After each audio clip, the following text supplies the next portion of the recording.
my mouth ain't saying it, then my face is saying it. And sometimes your face need to be still. And sometimes we think, well, if I'm not saying it, it's not as bad as the person that said it. Ugly is ugly, that is ugly. Let's just call ugly, ugly. And if we did it more in church, and if we did it more in our marriages, and if we did it more with our kids, we would be better. Because we would hold each other accountable, which is what we don't like to do. Because we don't want to offend. That ain't none of my business. We live in an era now where it's me, myself, and I, and everybody think about me, myself, and I. But together, y'all, we can do so much more. If you could correct me in love, and I could correct you in love, and I could receive your correction, and you can receive mine, be it if it come from my mouth or whoever. But if it's somebody show you something, they're not calling you out because they want. Everybody not calling you out because they're trying to be ugly. Some people trying to tell you the truth about yourself. It's time for you to let your stony heart go and receive. But when your heart is carnal and conviction has not settled in,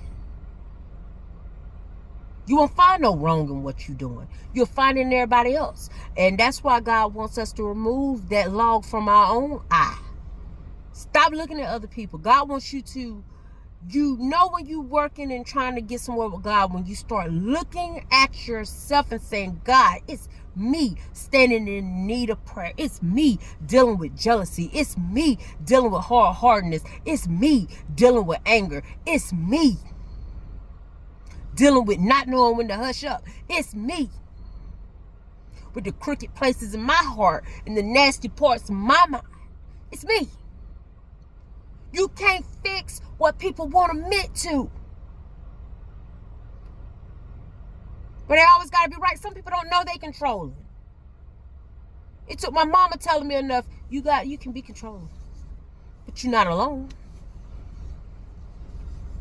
You be controlling.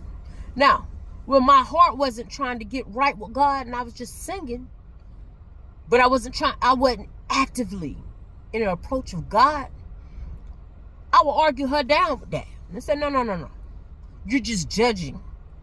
You got a judgmental heart. But when God started convicting me and I started saying, teach me, master, enough.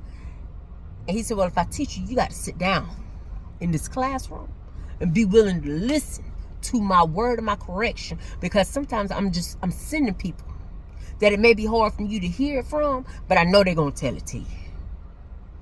And they're telling you in love, but since your heart ain't operating in love, guess what? You don't receive it in love. When your heart is open to love, you start receiving things in love. When you're mean-spirited, though, everything seems mean to you.